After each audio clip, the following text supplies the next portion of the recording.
Well, hello everybody. Happy Friday. Coach Kelsa here. I am the admin of the group Financial Coaches Unite. I am the creator of the Financial Coach Academy, for those of you who don't know me. I am also a financial coach behind Fiscal Fitness Phoenix. Try and say that 5 times fast. I am really excited. I'm kind of on cloud nine today. I'm going to share with you guys the things that I look at when I'm hiring a coach, and I'm also going to share with you some things that I look at when I enroll or invest in a course. And the reason I wanted to do this is for, well, a bunch of reasons, but I just got done with enrolling in like 4 different types of programs slash courses slash coaches over the last quarter. It's been a very busy professional development quarter for me. And I was just sharing with my team that I loved everyone that I signed up for. I thought they were amazing. I got so much value out of them. And I feel like part of it is that I've really figured out what I like and what I don't like, and what to look for and what not to look for, and those sorts of things. And I'm going to share all of those things with you. If you are newer, I know when I first started, I had no idea how to find somebody to help me, what type of courses would deliver on what they say they are going to do. And so I'm going to share with you a whole bunch of things that I like to look for. And you, by all means, do not need to adopt all of these, but hopefully it sort of gives you an idea of some things that you might want to consider for yourself. I also just want to share, I've got my Pop the Bubbly shirt on. I've got wearing some pearls today for some reason, and I have a glass of champagne right here. My sister sent me this glass, and it says it's not drinking alone if you are social distancing. So I want to make sure everyone's aware of that. I'm drinking bubbly. I just finished a training today with my coach, and at the start of every week, my team, we all have to set sort of goals and intentions or results that we're after for the week.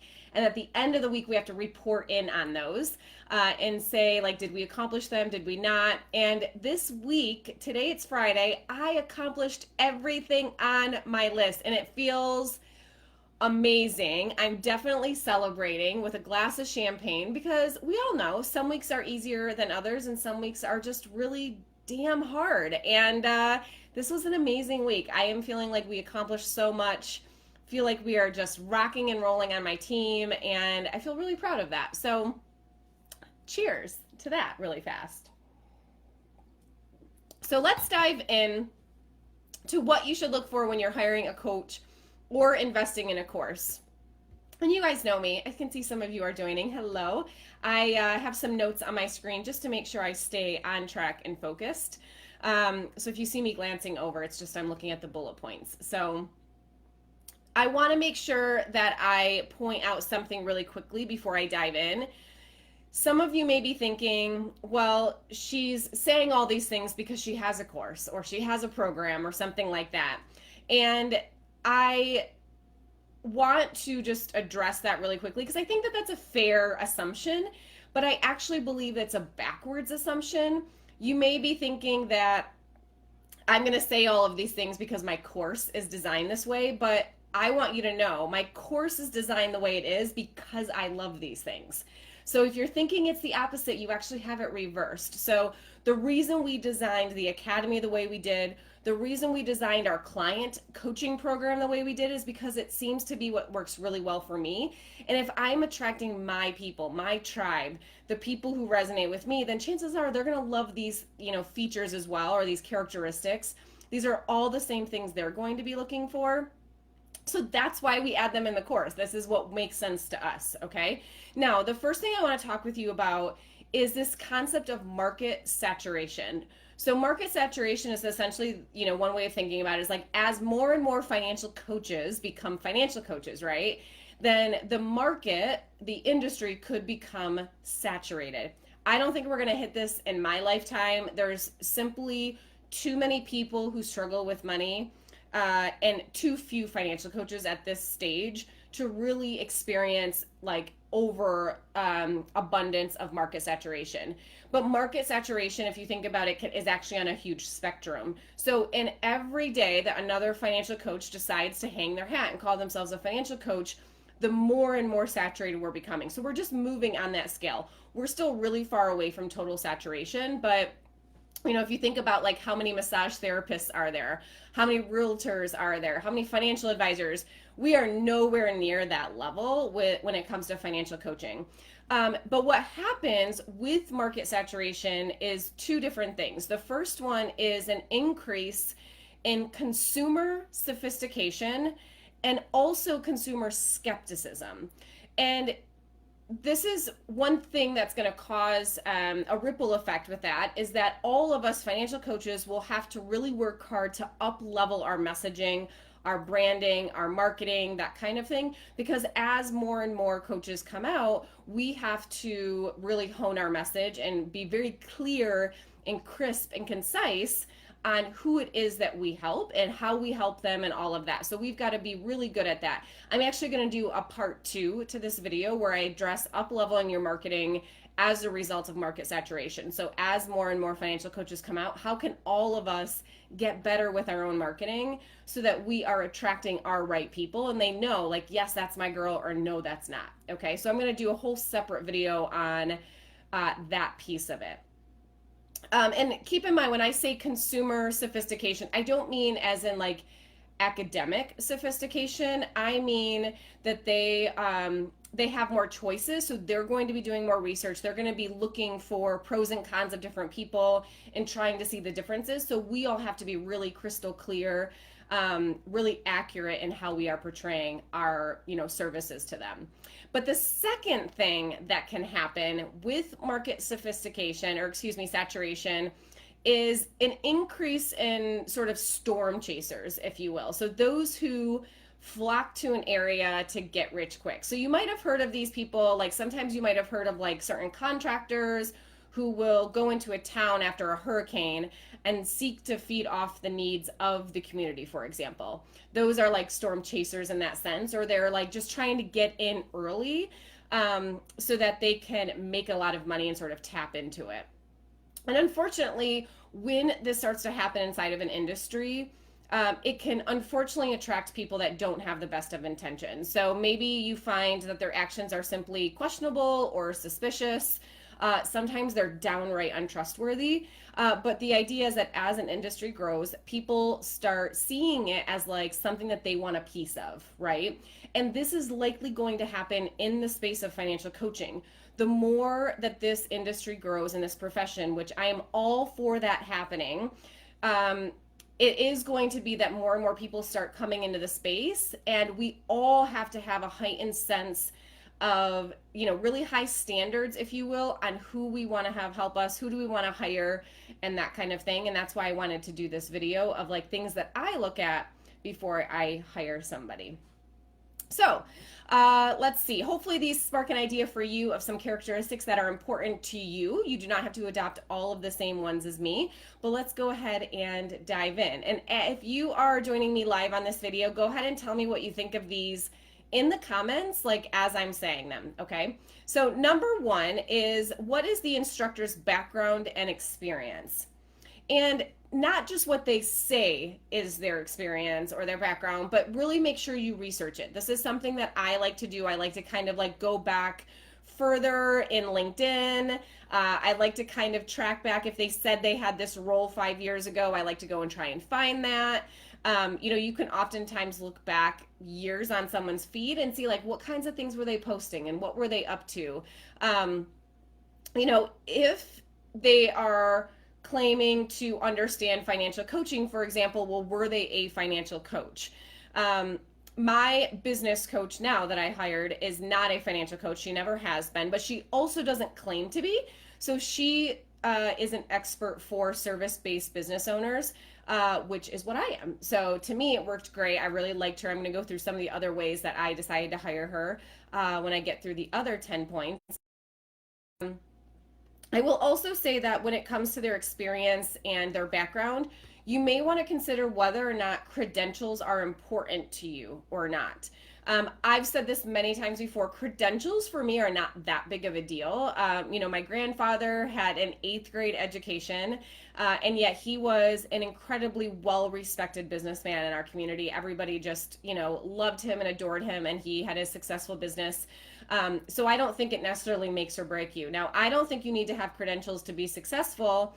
And I don't think credentials make you better than someone either. So to me, if you've got them and you're already doing everything else really well, great. That is just a personal preference. So something that you may want to consider yourself. Like, what is their history in the space that they are saying they're going to teach you on? Number two is mastery of a skill set that I personally see as sort of the next stepping stone on my journey. So, if well, I'll give you an example. When Michael came on board with Fiscal Fitness, those of you guys know that me and Michael are a husband and wife, business partners, which I will tell you was incredibly challenging at first when he first came on board. It is absolutely amazing and I love it, but it was hella hard at first too. We really had to figure out how to, have a working relationship and a, husband and wife relationship, and how sometimes those were going to be different dynamics. The very first coaches that we hired at that time were a husband and wife team. So they ran their business very similarly to what we were envisioning we were going to do, which is like Michael in more of a supportive role, me sort of being like his arm candy, if you will. No, I'm just kidding. So we hired coaches that we felt like they had already mastered what we were needing to master. So that idea of like running a business as a husband and wife team. So we wanted to hire them. You might want to look at like, what is the next stage for you? If you're looking to launch a group program, who, is experienced in a group program, they may be really great at one-on-one coaching, but they can't necessarily guide you in everything that you're going to experience with a group program if they haven't launched one themselves. Okay. My screen just went over there.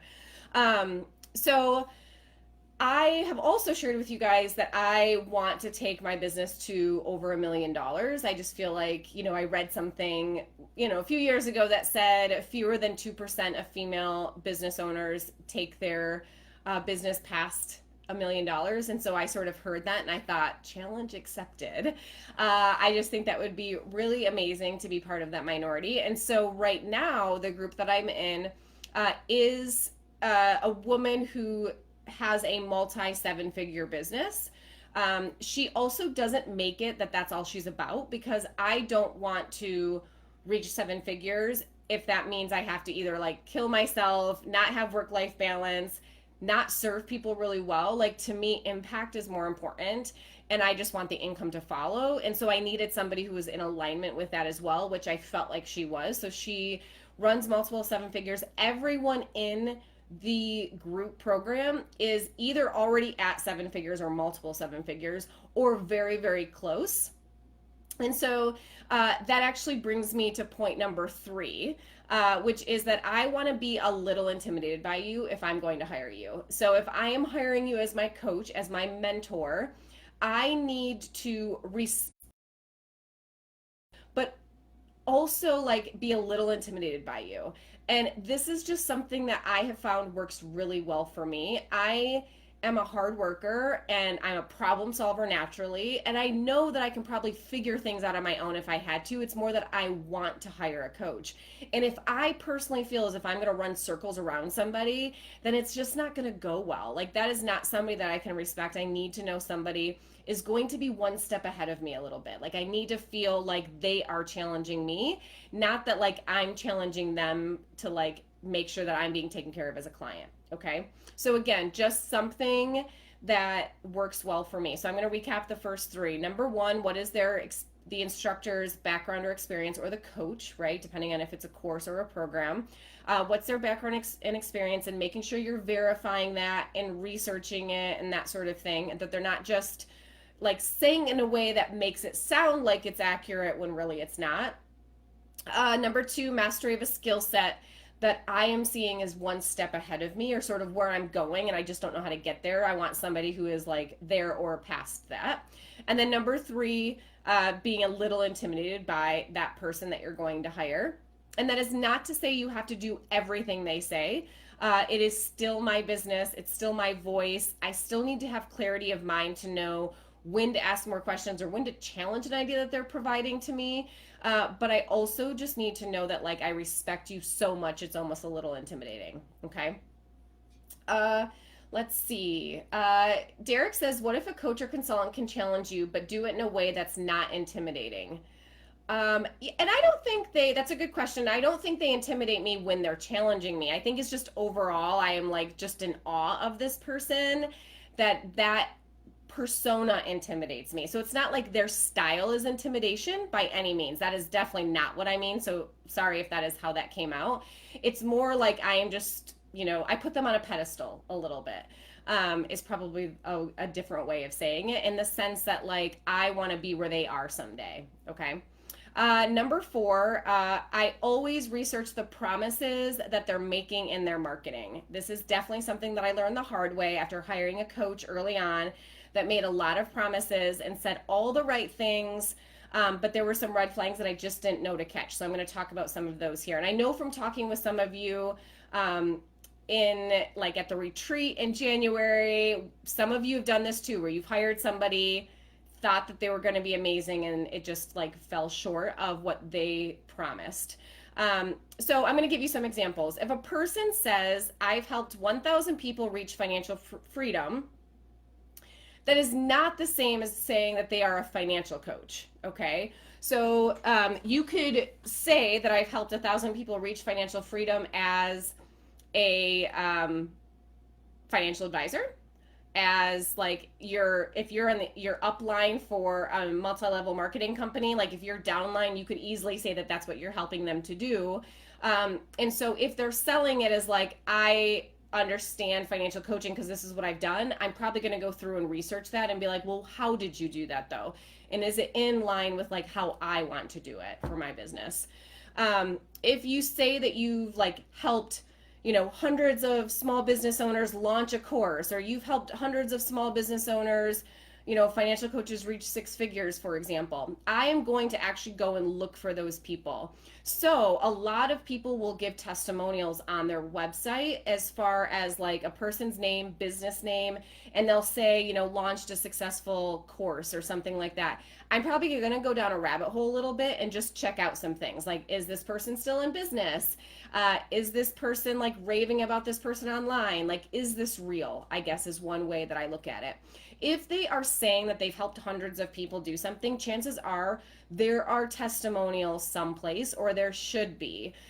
There should be like, public admiration if this coach or program is able to get the results that they're saying. Nowadays with Yelp and Google, Facebook, LinkedIn recommendations, like it's really hard to have a massive impact in our world and get people, like a large group of people, hundreds of people, great results, and not have even one of them post publicly someplace, right? So that is a big red flag to me whenever I see that. I just always wonder if they are over promising. So pitching me to like sell me on something, get me all pumped up, and then if it doesn't work, so if the delivery isn't there, oftentimes what I see with these types of programs is the blame lands on the student, as far as like, we weren't working hard enough, or we didn't try hard enough, or something like that. I really appreciate real talk from a coach. So I like when a coach like says it's going to be hard. That's just something where it's like, don't sugarcoat it for me. I like to hear sort of the truth behind it. I want to know like, what are they promising and what are they not promising, and not over promising in order to sell me into something. Like, that is just something that's a pretty big red flag for me personally. I have very little respect for somebody who is simply trying to gaslight people into trusting their credibility. So like, by not saying that they don't have experience, but leading them to believe that they do, or maybe their experience was totally like by accident. And they don't really have like a system for creating that for anybody else. They just did it themselves, so they now feel like they can do it, for everybody else. But they don't have a proven system or something like that. So those are some of the things when it comes to over promising that I look for and I ask more questions on. Adam says, make sure your testimonials make sense. I once saw a testimonial about a coach's client having a $10,000 first time launch. Great. But it was a 6-month group program, and so that's not really actually big revenue. Right. Yes. So just make sure, right, like that it makes sense. Yeah. So if you're launching something new and it's all about designing a group program, but you've got this old program that you've been doing for years. Don't take those testimonials and add them to the other program, which happens all the time, which is why it's something that you need to like do a little bit of digging on and research on. Is that testimonial really for this thing you're about to sign up for, or is it for something else that this coach already did? And now here's the thing, none of these are maybe by themselves reasons to not move forward. They are all reasons to ask more questions and maybe not dive in without really giving it some thought. Nikia says, so I would think that you don't really respond to this special offer goes away at the end of this webinar. I hate those. Nikia, you're absolutely right. And I'm going to talk about this in just a second. Let me see. Was this the next one? I'm not sure which number I'm on, but I'm actually bringing that up. So it might actually be this next one, Nikia. So you read my mind. Number 5 is, who are they for real? So not just their business page and like what they put out there, but I like to go look at their personal page as well. And I will, like I said, even go and scroll back a long time back just to see like, who were they before they started launching this? People posting things that, again, these are my personal choices. You can decide which ones are for you, but like people posting things that are downright racist or show bigotry or just simply like a value system that does not fall in line with what mine is. I will oftentimes just choose not to support that person by signing up for their program. And this is, again, a personal choice. I can be courteous to that person. I can wish them well from a distance, but also not feel like if you're a mean person or putting hate out into the world that like I don't personally want to be part of supporting you. Personal choice. You don't have to do that. But that is just something that I do look at, is like, what are some of the things that they're posting personally? If they're selling work-life balance, do they appear to have it? If it's a course about time management, do they, vent on their personal page about how busy they are and overworked and overwhelmed and all that kind of stuff? So, or was it just a niche? So I think one thing that I'm acutely aware of now is like, was it just that they saw this niche that they could easily sell to and that's why they went to it? Or is that truly where their passion and expertise lies? Unfortunately, with market saturation, what will happen is a lot of people will see financial coaches as like just an easy market to sell to. And so because of that, they will just kind of start coming in, flocking to it in droves. And you really have to question like everything that you're seeing. Okay, that is just simply part of market saturation. Consistency in messaging is also important to me on like who they are as a coach. So like I said, I like to go back 2 years and see what they were posting. Have they done a complete 180, or is it that every year or so they're doing a complete 180 on what they offer? And like 1 year it's time management, and the next year it's, a 6-figure business coach, and then the next year it's a parenting coach or something like that. And it's not to say that like you can't ever pivot in your business. Trust me, that's not what I'm saying. But this is like that extreme end of that, where it's like every year they're just looking for something new to do. Like they're not consistent in where their passion is, and they're always just trying to find some new niche. That to me is simply a red flag. Another part of who they are is, do they walk the walk or just talk the talk? So if there is no evidence that they're currently doing the things that they are teaching, that is also a big red flag for me. I have to like the person, and I have to feel as if I get them and they get me. And we don't need to have everything in common by any means. That's not what I'm saying. But I have to feel like I get you and I resonate with you and I can appreciate you as a person if I am going to invest in you, and also respect you enough to play a role in my business and in my life. It's just a really big deal. I mean, that's a big engagement. And I think sometimes when we're first starting out, I know me, like I think I put everybody else like as if they knew what I didn't know. And so I didn't question things, or I wasn't clear and specific on what I wanted or needed in a coach, because I didn't know I could be. So I'm permission that you can think about these things. You can figure out, here are the things that are important to me, and make sure you're finding the coaches or programs that are in alignment with that. For me, integrity and trust go hand in hand, and so their values are simply really important for me. And I'm going to have a hard time being challenged by somebody or taking their advice and their guidance if I don't trust them. And I'm going to have a hard time trusting them if I really struggle with their value system, or if I feel like they are full of hate or something like that and I'm seeing it in their feed. That's just a personal preference. Number 6, do they genuinely care? One of the things I say often is that I do not expect anyone to care about my business as much as I do, but I do expect the person that I hire to care about me and my success. I shared on the book mastermind when the book launched that I hired probably 12 or 15 different designers for my book, and I kept saying that I wanted someone who was excited about the project almost as much as me. And it was really hard because I would find somebody that could create something that I wanted, but I just felt like they didn't want the project. And I wanted somebody to be excited about the project. And I want to have a coach that is excited about me and my business and my goals and the challenges and helping me solve those challenges and all of that. Ultimately, I just want them to genuinely care about what they're doing. So this can be a bit more of like a gut feeling than anything. They may say all the right things, but it can seem as if they're solely out to make a buck sometimes. Or it can seem like someone is serving. I think you can tell when someone is serving out of a true desire to help or lead or guide people. I think, listening to your gut or intuition is really important. So I give you permission to do that as well. All right, so the next 3, I'm just going to recap those really quickly. Number 4 was I always research the promises that they're making in their marketing and just making sure that they're not over-delivering or over-promising, excuse me. I hope they over-deliver. Number 5 is researching who they are for real. And then number 6 was, do they genuinely care? Number 7, someone who provides, I'm always looking for somebody who provides theory, strategy, and details. Personally, you guys, I need it all. Show me the systems, but also help me tackle my mindset around implementing that system. I like to understand something from all perspectives and really, dive deep into a certain topic. And I want a coach who likes to do that too. You may like a coach that is very like at the 50,000 foot level and really is more theory, and then you have to get your hands in it yourself to figure it out. You may like that better.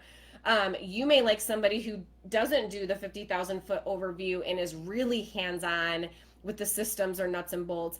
I tend to want a coach that will do all of that, because for me, if I can understand the system. Like, I'm a smart person. I can understand why you're saying the system works, but I might have a mental block on how that fits into my business, or whether or not I can add that, or whether my team is going to like that, or am I going to get resistance from my team, and like all these emotional and mental things can come up.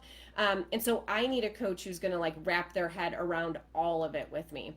It is also why in the academy we do longer videos in the academy. So I'm actually in a course right now, and I love the course, but it's like 10 to 12 minute long videos, and they stop and then you have to hit next, or like, this lesson is complete, and then it takes you to the next lesson. It's like constantly stopping and starting and stopping and starting. And then I feel like the first minute of the next video is recapping the prior video, and they have to do that in case you stopped right then. But for me, I feel like I would much rather have like a deep dive, like show me something from every perspective, every angle. I want to dive in fully to the material and understand it from all angles. That is simply something that I tend to look for in a coach or a program. Now, some people can't do it themselves, but they have a team of people. So the program that I'm in right now, it's a 12-month long program, and the coach is more mindset, but she has a whole team of people. So she's got a systems coach and a financial coach that you can like book. It's all part of the program. So if I'm like having an issue with a system or a structural thing, I can actually just call Dana and say, Dana, I need your help with this, versus if I'm having a mindset struggle, then I can, call Vanessa and that kind of thing. So it's a pretty good system. It's just something to keep in mind. If they aren't offering it, or if they know, I guess I want them to know their own strengths and weaknesses. I'm absolutely okay with a coach knowing that maybe they are better with mindset and less great at systems, or vice versa. But are they aware of that? Or again, back to that earlier one, or are they over-promising? That to me is an issue, is if they don't have the awareness of what their own strengths and weaknesses are. To me, that's a little bit of a red flag as well. So number 8 is someone who specializes in the problem that I'm aiming to solve. So you absolutely want to get clarity on what you specifically need help with before you hire somebody, okay? Do you need help with marketing and attracting your ideal client? You might want a marketing coach. Do you need help with sales conversations? There's sales coaches. Do your systems suck? You might want one of those coaches, like I said, that's really good at sort of the nuances of the infrastructure of your business.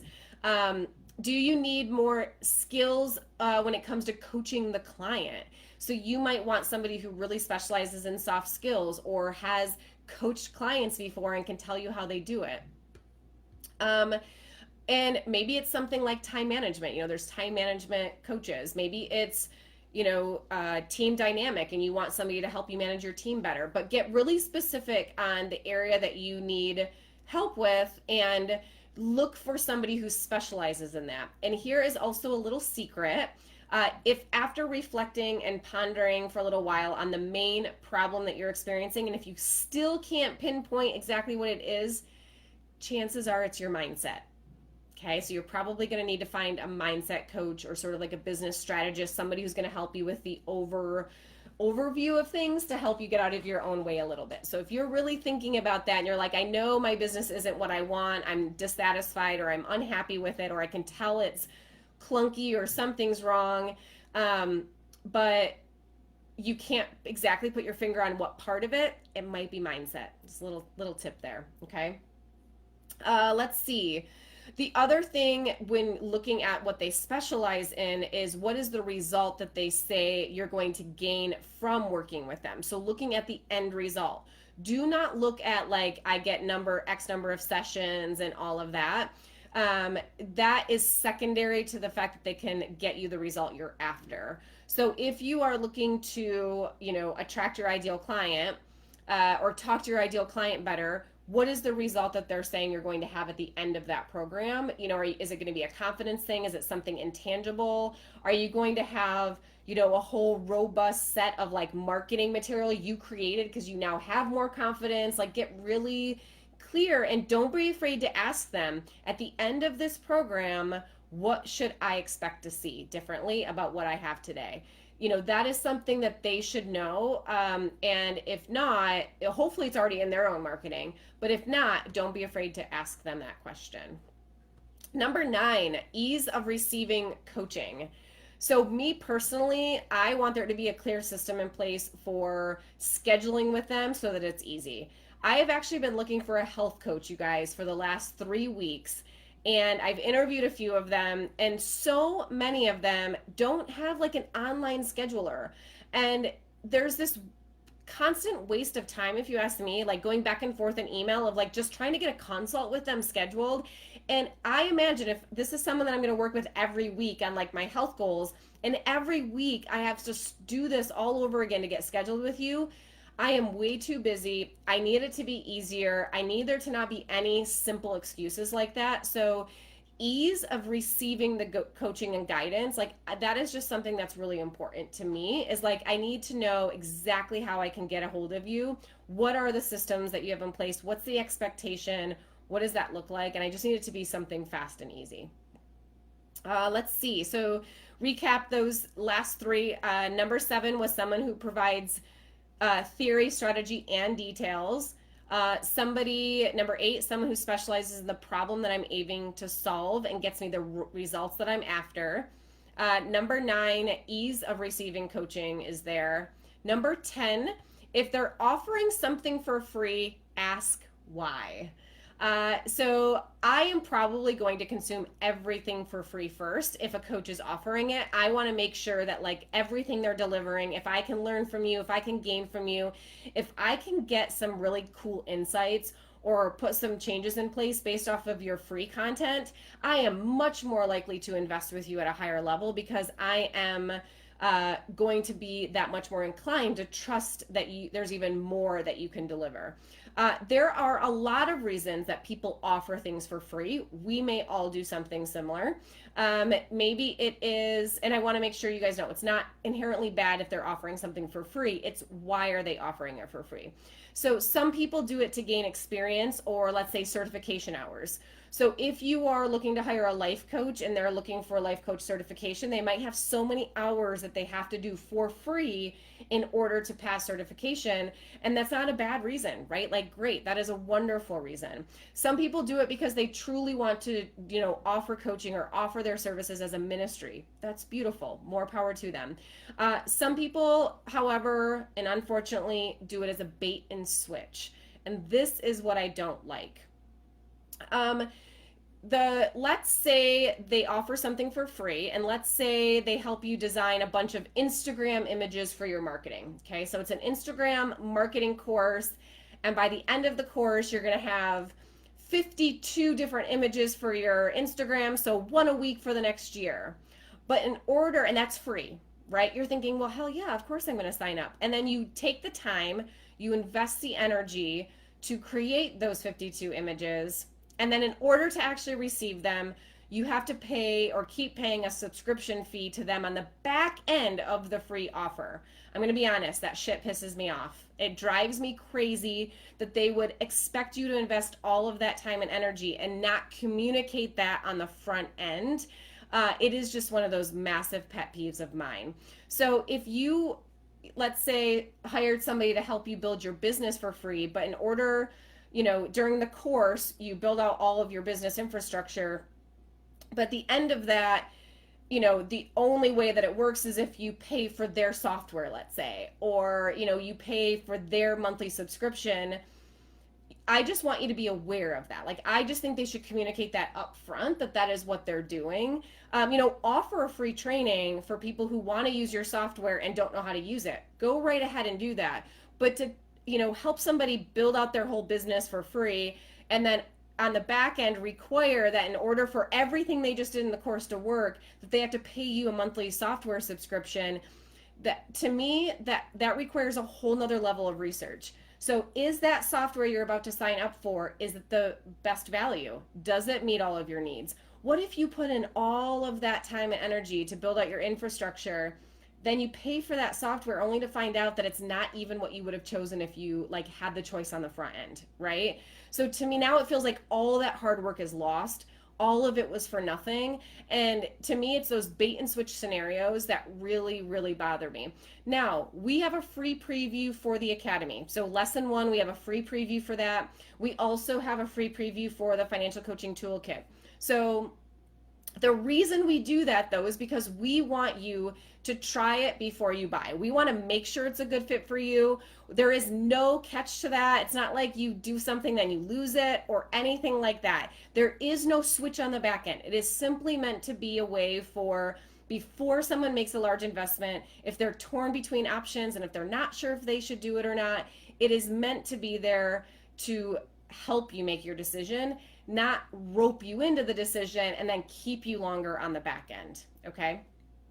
So if there is something for free, number 10 is simply ask why and see what happens after the free. Okay. Let's see, number 11, and this is the last one, and it's all about gaslighting. I just really have a hard time feeling manipulated. So Nakia, this is, something that you had asked me about. I personally don't like hard sales conversations. Michael and I made a decision very early on in our marriage that before we invest in something, we will likely sleep on it overnight. It is just something that we've always done. And if I'm really conflicted on it, then I'm probably going to sleep on it through a weekend or something like that. I am just simply not an impulsive decision maker. And and I'm happy to tell somebody that. I'm happy to say, you know what, here's why I'm undecided. Here's what I'm not sure about. Here's the other things I still need to consider before I make this decision. I want to think about it overnight. I will call you tomorrow. And I know a lot of people say that and they don't call, but I really would. I really will call them and, respect for them and professional courtesy, tell them yes or no. Tell them what my decision was. And if at that time that I try to tell them, like, let me call you tomorrow, or hey, I need a night to sleep on it, they start to pressure me or make me feel as if something's wrong with me for not wanting to commit, I have a really hard time with that. It is simply not something that I respond well to. It to me shows a violation of the boundary I just described to you. So my boundary is that I sleep on it overnight in order before I make this decision, so I feel 100% confident and committed and all of that. So to then say, it feels like peer pressure, right? To be like, well, no, but just what about this? And you should do it anyway. And like, you're just in your own head. And like all of those tactics that people use, I find them disrespectful personally. And so it is something that I'm probably not going to respond well to. Just this was probably a month ago.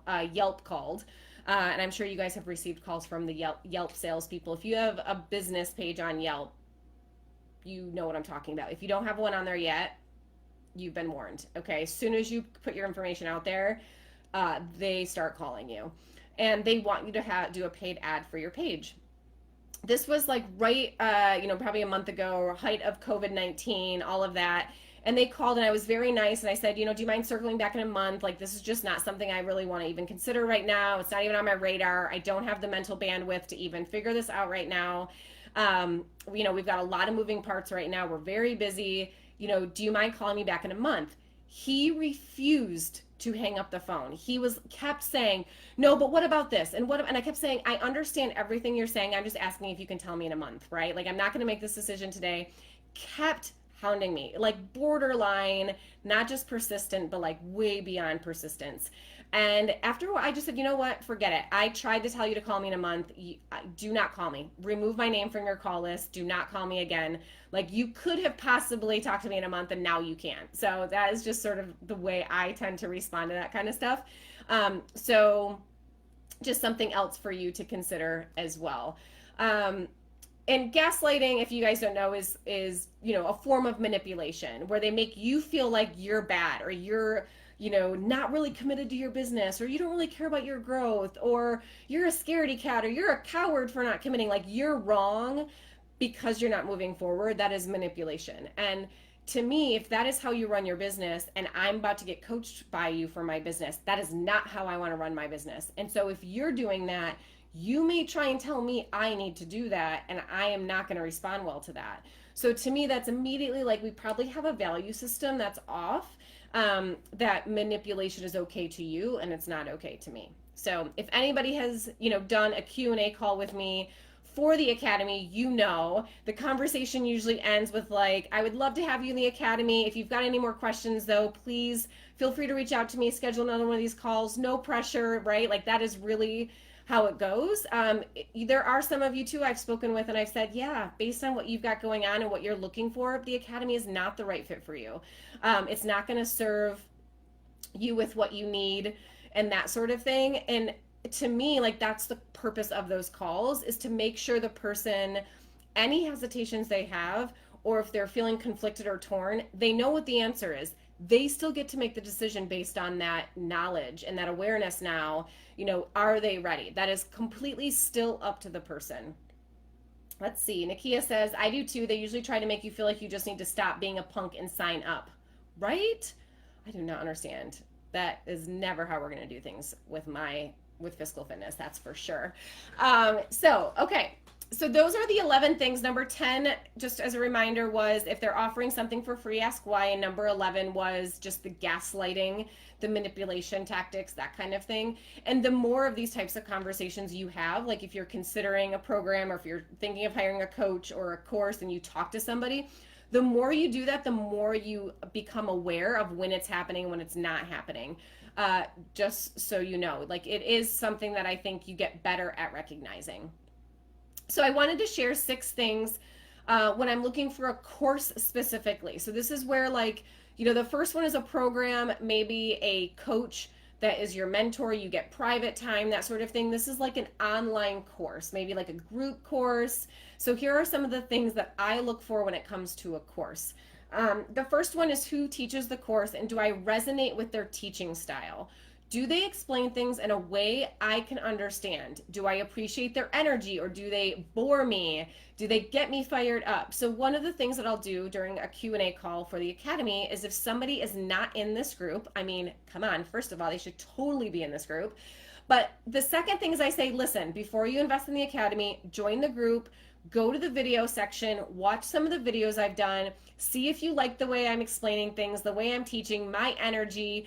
Just see first, because if we don't connect, it doesn't make me a bad person and you a good person, or vice versa. It just means we don't communicate in a way that is going to serve each other well. So let's learn that ahead of time, right? So the nice thing about offering like a free preview is that they get to see that before they invest. And that is so important. I need to be able to understand like the way you explain things. Like, I'll give you an example of something that I look for. Some people like to use big words, like to make them sound really smart. And I like, it's just one of those things that irritates me a little bit, where I just want to be like, can you just dumb this down for me? Or like, can we not use big words just for like our own ego or something? And so if I'm watching some of their free stuff, or if I'm, watching a free preview and I feel like they're sort of doing that a lot, that is something where I'm just like, I'm just not resonating with their teaching style. Um, Again, these are some personal preferences, you guys. Samantha says, gaslighting, such a problem. Totally agree. And again, I think it's going to become more and more of a problem as market saturation starts to happen in our industry. So just be aware of that. I feel, I've told people before, we're so blessed in our profession so far that the courses that exist are all really good. Like, if you don't love the academy, that is okay. Like, or if I'm not your gal, there are some really great ones out there, and I am happy to share those with you. We don't have a lot of like negativity and skepticism coming into our profession yet, but the busier it gets, the more that is going to happen. Let's see. Holly says, Kelsa, definitely restored my faith in hiring a coach. Been burned by someone who made promises and didn't deliver. So, Holly, first of all, thank you for saying that I restored your faith in hiring a coach. Second, think back on like, what things did they promise, and was there a way to verify that ahead of time? Oftentimes it can be hard and you have to get creative, but there are sometimes ways to verify if what they're saying is really true. And again, if they're making really big promises, or if they're making these big statements like they've helped 100 coaches already, there should be somebody out there who is willing to sing their praises, leave a public testimonial. You can ask for references, something like that, but that kind of stuff can be verified. It's just usually early on, we don't know to verify it. We want to believe people. We want to give them the benefit of the doubt. I don't want anybody to become so overly skeptical that you become a cranky pant.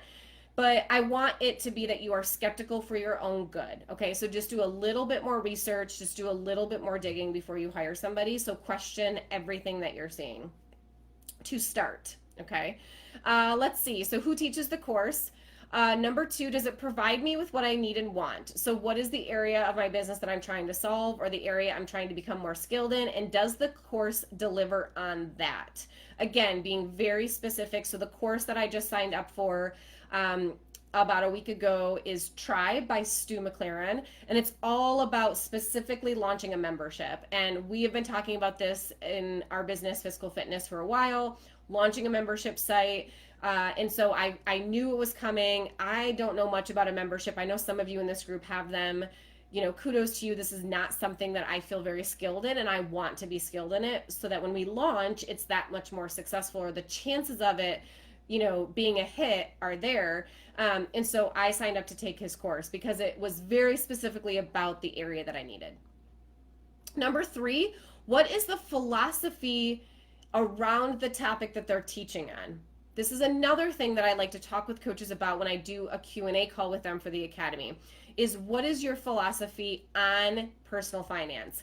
Because if your philosophy is vastly different than mine, you're going to have a hard time learning what I'm trying to teach you. And I'll give you an example. My view on personal finance is that there is not one size fits all for everybody. So I don't teach that in the academy. I like to think that I teach critical thinking, asking great questions, listening to the client so that you can respond accordingly, not having where like every single client has to do the exact same, 7 steps, if you will, but that you, the coach, are helping them to navigate what's right for them. So that is what I teach in the academy. So if you don't subscribe to that, like if you absolutely think that there's one way and only one way to coach, then the academy is probably not going to be a great fit for you. And that is okay. That is totally okay. But making sure that philosophically that they're teaching the topic in a way that you agree with, I think is really important. Let's see. Number 4, I tend to invest in courses where there's at least some group coaching instead of being 100% self-paced. So I enjoy being able to bounce ideas off of other people, especially the person leading the course. I like to surround myself with, growth-minded people. And interaction inside of a course is important to me. It can be online interaction, so like Tribe Stu's course is like online interaction. So there's a Facebook group and I can ask questions and I can comment on other people and that kind of thing. And that works okay for me. Ideally, there's like some sort of mastermind component. This is actually why this summer we're launching a mastermind live component to the self-paced. So we launched the self-paced a few years ago because people asked for it. Either they couldn't join the live at the time of the calls and that kind of thing. So we launched it for that reason because people were asking for it. I never envisioned that so many people would take the self-paced course. And it makes me a little sad because I want to converse with them. I want to help them. I want to have my hands on their business with them. I want to brainstorm with them and help them, finesse and apply and implement everything they're learning. And I'm sure that some of the people who do self-paced want that too. We just weren't offering it. So this summer we're going to offer that because if it's something I want, chances are other people want it too, which is why we're going to add that. And again, I just never expected we would have so many people do the self-paced course. So learn as you go. Number 5, I also really like some sort of live aspect. So live Q&As, live Facebook group, for example. I don't get as engaged or make as much progress if there isn't a place to ask questions or learn from others or have some sense of accountability. There's this feeling for me like friendly competition for me is really good. So like seeing other people progressing through the lessons or sharing their worksheets, or I can tell they're working through the steps that I'm also learning, that keeps me motivated. That gives me ambition and gets me fired up. I like that energy. Now I'm an extrovert, so that might be part of that. So it's just something to consider. You may not like that at all. You might not like friendly competition. It might make you feel badly. It might make you feel like you're going too slow or that, your pace isn't good enough or something like that. I tend to thrive with other people around me. And so you may want to ask yourself how you work best as well. Holly says, in response to her comment about hiring a coach earlier, it was my first time hiring a coach and they had too many people in the group coach to deliver what they said they would deliver. I reached out and one of the coaches was so helpful, the other was so rude and blew me off. Needless to say, they aren't in partnership anymore. Did Financial Coach Academy literally a month after it ended and did it because of how you did a Q&A call for the Academy. I remember us talking, Holly. Years ago now. When was that? You were so pleasant to talk to. Thank you for this live. It is so needed, especially for new coaches. Well, thank you. Shelly says, I so wanted to do the live. Well, we're coming out with something I think even better, Shelly. So just stay tuned, okay? Let's see. And for those of you listening who are in the self-paced, you'll just be able to upgrade and pay the difference. Don't worry about it. Please don't freak out that you're like, oh my God, I wish I would have waited. It's no sweat, I promise. That's something we've always done. You can just update or upgrade and pay the difference. I promise it's going to be, if you want it, you'll have an option to get it. If you don't want it, you're perfect exactly where you are, okay? All right, so number 6, and this is the last one. I want a course to have a clear flow or design to it. So, I'd like there to be stages or very specific lessons or very specific chapters. I'd like there to be milestones. Like I need it to be that there's a very clear path that is being followed. And I don't want it to be too open-ended. I want to know that the creator has a plan in place for how they're guiding through the course or guiding the rest of us through the course, and that they put that program or course together in a way that they know is going to get their students results.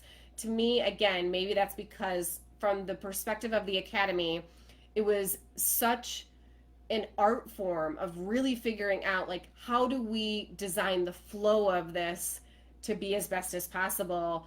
To me, to be haphazard about it just doesn't work for most people. So something to think about. So that is for course design, something to think about, or 6 things to think about rather. I want to leave you with a few questions to ask yourself. First, what is important to me? So what about the person? What about the course? What about the way the world works, your philosophy? How do you learn best? Really and truly ask yourself, what is important to me? The next thing that I want to have you tell yourself is I want you to tell yourself, I give myself permission to be picky when hiring someone. I really wish I would have done this sooner, which is why I'm telling this to all of you. I really wish somebody would have said, be a little skeptical or question the person or be picky on who you hire.